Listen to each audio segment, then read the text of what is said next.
Well, joining me now is the Secretary General, Ijaw Youth Council Worldwide, Alfred Kemepadu. Thank you for joining us on TVC Breakfast. Thank you. Good morning. Now, Nigeria is celebrating 20 years of democracy, and the date from May 29th has been changed to June the 12th.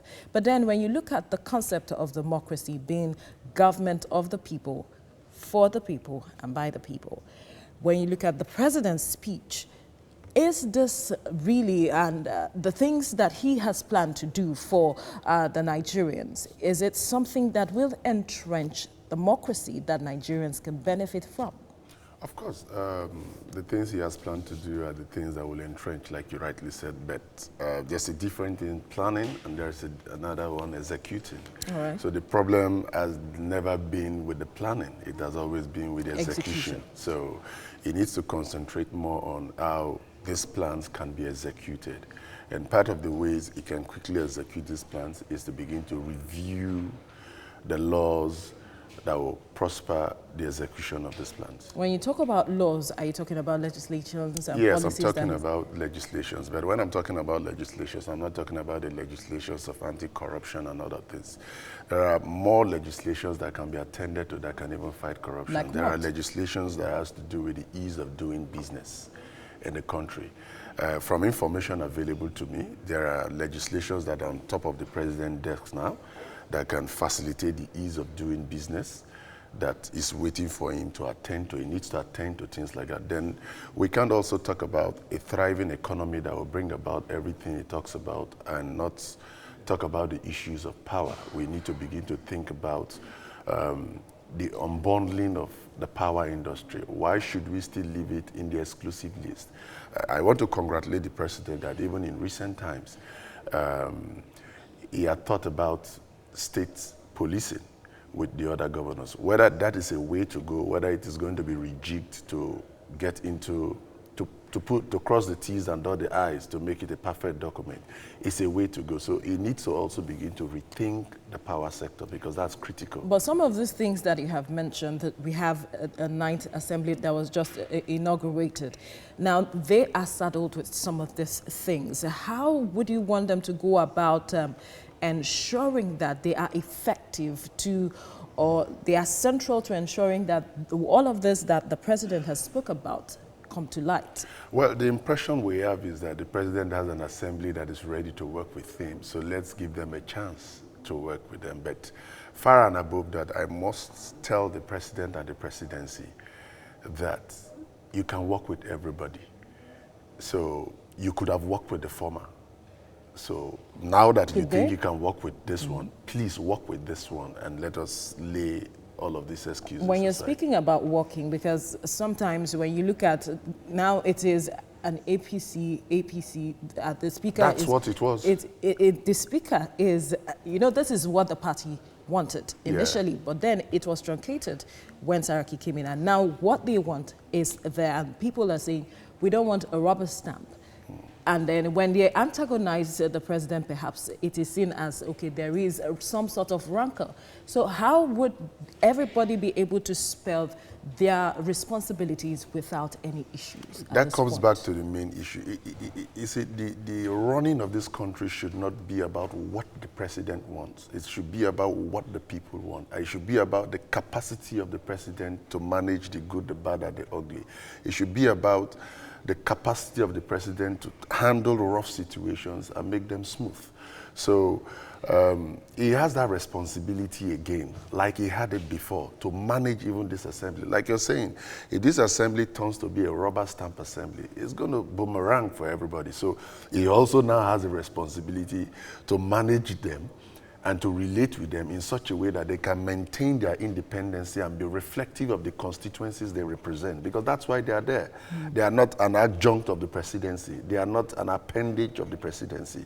They are there to check and balance the presidency. So when they fall short of that, they fall short of their constitutional responsibility, and that diminishes the democracy. And the president has a responsibility to protect that. All right, Alfred Kemepadu, thank you for your time on TVC Breakfast. Professor Anthony Killer, Professor of Strategy and Development. It's good to have you join us. Thank you for having me. Thank you. And we also have the Secretary General of the Ijaw Youth Council Worldwide, Alfred Kemepadu. Alfred, it's nice to see you. Thanks for having me. Welcome. Welcome. All right. Where should I start from now? Well, let me start from somewhere. But Alfred, let me start with you here. I am very sure you listened to the president's address yesterday, and there was something. He touched on so many things, talking about the issue of poverty. He talked about education. He talked about unemployment. He talked about where Nigeria should be in the Committee of Nations and so on. If you look at all of these myriads of challenges, considering the deficit, the very huge deficit Nigeria has when it comes to achieving all of this, where do you think he should start from in the next dispensation? Well, I think that's a tough one. Yeah. That's what I'm asking. Where should we really, But I think basically you should start from the National Assembly. I say so because there are a lot of things not going on well in this country that needs to be re-legislated. In some quarters, they say restructuring of the country and many other things. And when we talk about the re-legislation and the restructuring of the country, some people box it into the arena of corruption and all this. No, that's not just it. We also need to review the laws that will aid businesses. We need to begin to review the issues that are on the exclusive list that is making the federal government having too much to deal with. We need to look at those things. That's why I say reducing items on the exclusive list. Okay. That's why I said you should start with the National Assembly, because there is none of these things we can really review. But you know that these things take time, because if the National Assembly is going to conduct any constitutional reform, the process it takes before it becomes law. It has to go to the states and all of that. It doesn't. Wrong. It doesn't take time. As far as the presidential will is there and the executive can deploy a will with sincerity of purpose and it's clear to all and sundry, it doesn't take time. In short, as a matter of fact, laws can even be reviewed in less than 1 month. So, and that's exactly what I mean. That's why I said the president should start with the National Assembly, especially now that the National Assembly is perceived to be on the same page with him, so that we can begin to ask questions, and to come up with solutions. We need to begin to ask questions why we have issues like power being on the exclusive list, if we can have it better when states can operate. We need to begin to ask issues like, why will a state government like Bayelsa State depend on the federal government to locate and make another seaport operational when it can do it by itself, but it has to depend on, and the president is here complaining about the congestion of a seaport in Lagos that is not serving the country well. So we need to go back to that federation in its real context. Okay. All right, going back to the federation in its real context, Professor, where should the president start? Because he talked about entrenching democracy, and beyond entrenching, Nigerians have to be seen to be enjoying the benefits or the dividends of democracy. How should he hit the ground running in this aspect? I think the key word is multitasking. To govern a country of close to 200 million people with the landscape you have, you don't do one thing after the other. That is how you have ministries, that's why you have a team, you have cabinet. You have to be able to do a minimum of 10 things at the same time. You don't need to, because I totally agree. You need to restructure this country. There's no need to shy about it. As it is, it's not standing. You need to restructure the federation, you need to restructure the way we work. But it seems the president is not on that page of restructuring. Well, if he's not on that page, somebody needs to convince him, and those who do not convince him, who are 9, will be judged by history of the role they played in this crucial time of the history of the country. The country needs to be reformed. It's not working. It's analog, it's old, it's not with time. It needs to be digitalized, it needs to be more agile. Efficiency should be the word. Now, to do that, you need to break up what you need to do. The legislative reform needs to be going on one side. The security, the architecture of security needs to be taken as an urgent thing. If I were president, you know what I would do? I would declare emergency on the state of education in Nigeria. We have issues with education. But you don't need to go step by step. You just need to sit down, have a strategic plan, and say, these are the 15 things we need to do in the next 6 months that we need to start. And you need to say, in 3 months' time, 100 days. These are the things we need to have either achieved announced or commenced. But in trying to put things in that way, yes. How about the issue of the funding? Because there's always the challenge of the funds to take or cater for all of these. You're very right. A lot of time, there are many things you can do without fund. You don't really need fund to reform the country. You know, that's one thing, zero cost reform. You don't need funds to delegate power. If you want Bayelsa State to build their seat, you call them. It's one phone call. Do you have money to do it? Okay, let people sit in Parliament, let them go and do it. You don't need funds to do that. The ones you need funds to do, once you have a cogent plan, a winning idea, part of the planning is to bring funds. People who have ideas, if the president knows them, he should say to them, you have this idea, where is the fund? Some of these funds will come from private enterprise. They will come from partnership. It is not a small family. You see, that's the mindset. It is not one old small family where you're looking at the kitchen and say, how much is in that box? If there's no money there, we can't do anything. No, this is 2019. The state of the world, the modern state, they think in terms of what is the input, what is the output, who benefits, who can invest, who can we partner with. This is a project. It can always pay. All in a country with close to 200 million people, you need to find a way to get 50 million people to be paying tax, to be using things, and they pay a minimum amount, and they become creative. We need to think along that lines. We're not yet.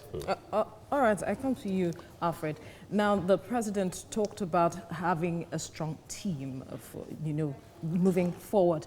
And it is said that the choices you make as a leader is a reflection of your intentions.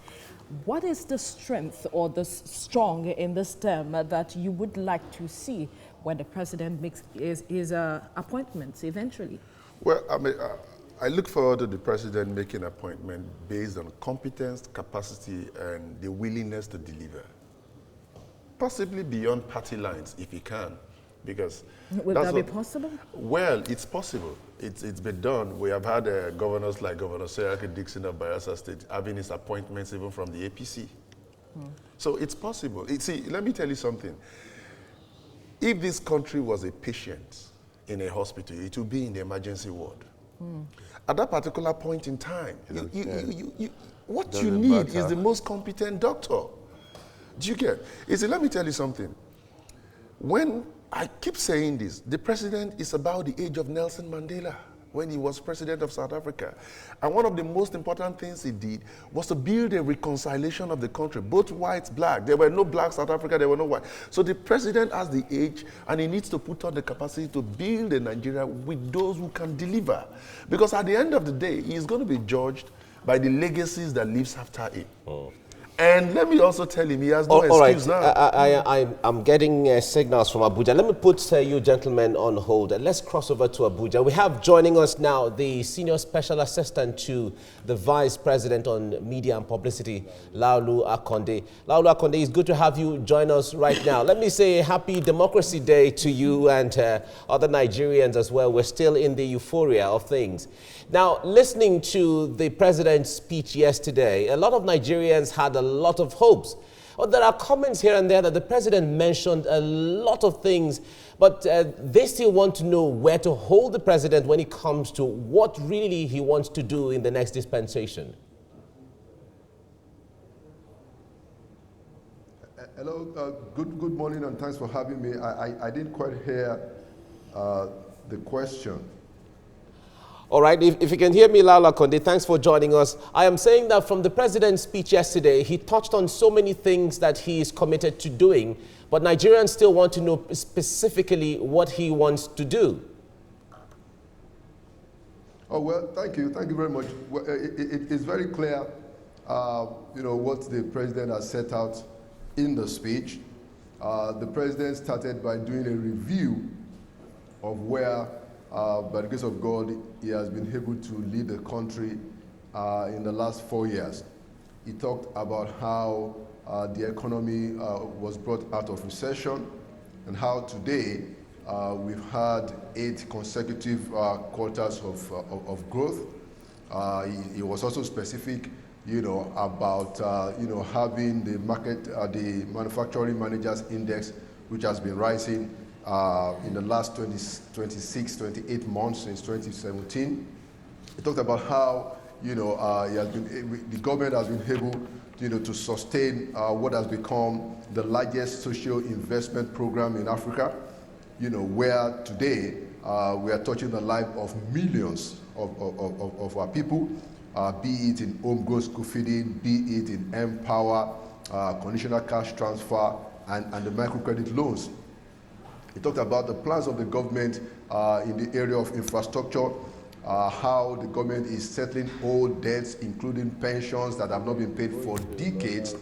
You know, so, and then he gave a clear indication that in the next 4 years, the federal government is going to be taking these things, you know, to the next level.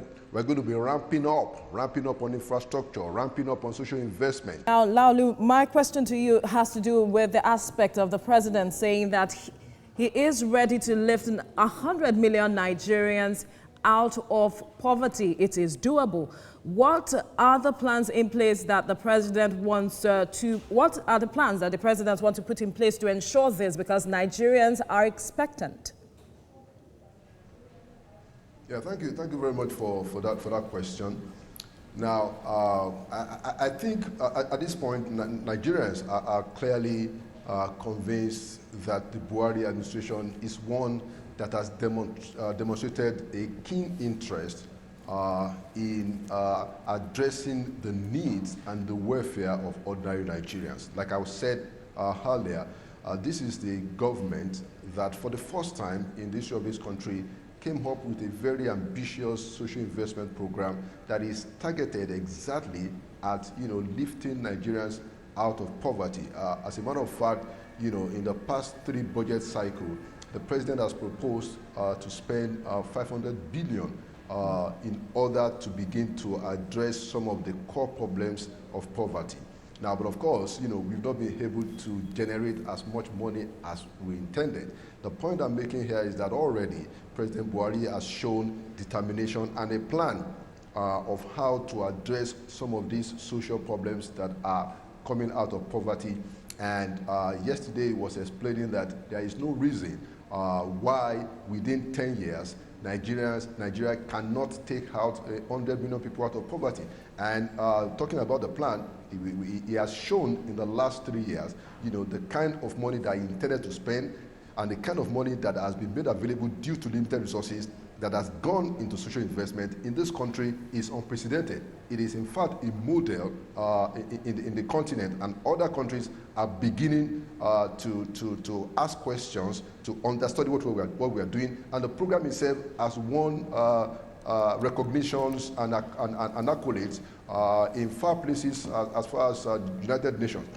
All right, Laulu, the world poverty clock rates, the survey by World Poverty Clock has put Nigeria as having the highest rate of poor people in the world, even ahead of India. And they say that 50% of Nigerian population is poor. Yeah? If you put that together now, by about 91 million Nigerians from their statistics in this year are said to be poor. Now, when it comes to the challenge of population, the president mentioned that yesterday in his speech. What is the president and the government thinking on how to, handle and tackle the challenge of the heavy burden of population? Well, you know, everything is rolled into one. Essentially, if you look at the challenges, you know, that are presented by the rising figures in population. And that is why the point I was making is so critical, that if you compare what this, in the last 4 years, what the Buhari administration had in terms of revenue, especially from the big source of oil, and what we have managed to do, you know, compared to what we've had, you know, in years when the oil market was more robust, when we were hearing a lot, you will see a clear difference in terms of readiness of this administration to address the real problems, the problems of poverty, and we have started. What we're going to do going forward is that we're going to ramp up all these programs, And in terms of working on education, there is a plan that is being discussed at the National Economic Council, because this also addresses, the challenges that we are going to face in population. The question of education, how to ensure that we have more people in school, which is partly some of the results that we are getting from the homegrown school feeding. Because once you are able to address the question of education, you have already gotten halfway through to addressing the question of poverty. So now with the homegrown school feeding program, where we are feeding about 9.5 million students in primary school, where the school enrollment has grown up, has shot up, and that is going to continue, because we're going to continue that program, and we're going to take it to 36 states in the federation, all across the federation, including FCT, and that is going to help the enrollment. So you're going to get more people in school. We're going to raise the number of educated people. We're going to address the problems of infrastructure in the schools. So we are planning to revamp the schools, the facilities. We're going to be working with the state government, because state government have the direct responsibility for education, but we are going to be working with them to fix the infrastructures in the school, to fix the curriculum in the school, to get more people going to school. So whether it be in education, whether it be in health, whether it be in the area of social investment, we have the plan of how to achieve what the president has said, and we're going to pursue it diligently. I'm sorry for interrupting you, but we have to leave you here now. Thank you very much, Laula Kunde, Senior Special Assistant Media and Publicity to the Vice President, Professor Yemi Osinbajo. Thank you very much. Now, well, gentlemen, you heard what he said. Yes. He has said a lot, yes. Just like the president said a lot. I think, just maybe because I'm a teacher, let's clarify one thing. The president spoke well. He gave a State of the Nation speech, but he gave it on the day of Democracy Day. The timing is wrong. That speech... Where would he have come? Should have been given on May 29. Would that have changed anything? Yes. You see, because Democracy Day is like July 4th, it's like July for Americans, it's like July 14th for the French people. It's a day in which you talk about democracy in general. It's not a day to make topical things, but that's where we are. And that is why we're talking about topical things today. What he said on Democracy Day is a good speech, but it should have been delivered on May 29, which set out his agenda for the next 4 years as president of Nigeria. But remember that the May 29 celebration was a small celebration where we didn't have the delegates and the presidents across other countries. You don't need delegates and everybody from across the country to do a State of the Nation address. Perhaps you needed them to understand the direction the country they is are going. readers, they listen to TV, they watch TVC, and they'll know what he's saying. You just need to sit down and say, I have taken power, this is what I need to do the next 4 years. Okay. This is where we are now. But he has an agenda, in fairness. If they can achieve all these things, it's great. Okay. Alfred, you heard the presidential spokesperson, the vice presidential spokesperson there, talking about the issue of the social intervention programs, how all of these things are going to work, the school feeding program, the conditional cash transfers and so on. Now, it comes back to the issue you were talking about. Some of these things, if there is no legislation backing it up, how do they sustain even after this administration? Yeah, that's the problem. Beyond legislation, there has to be this strong deployment of the presidential will. Let me now ask you a question. We are talking about the creation of industries and the creation of jobs. How well has the presidency deployed its will to say, okay, for A, B, C, D, we are going to be patronizing totally Nigerian-made goods. For example, I don't want to be an advertising agent for any particular company, but there's a particular company in this country producing cars. Even if the cars are not good, who will make them good? It takes Nigerians to make them good. So what you're going to do is to deploy the presidential will to say, all ministries, departments, and agencies, whether these cars are good or not, patronize them until they become good. Don't forget, there was a time, there was this rumor, China phones in Nigeria. Now they have come out to be great, maybe some brands of phone I don't want to call. So we need beyond the top. All right, thank you. Alfred Kimepado, thank you very much for coming on the program. And Professor Anthony Kila, thank you as well for coming on the program. Thank you.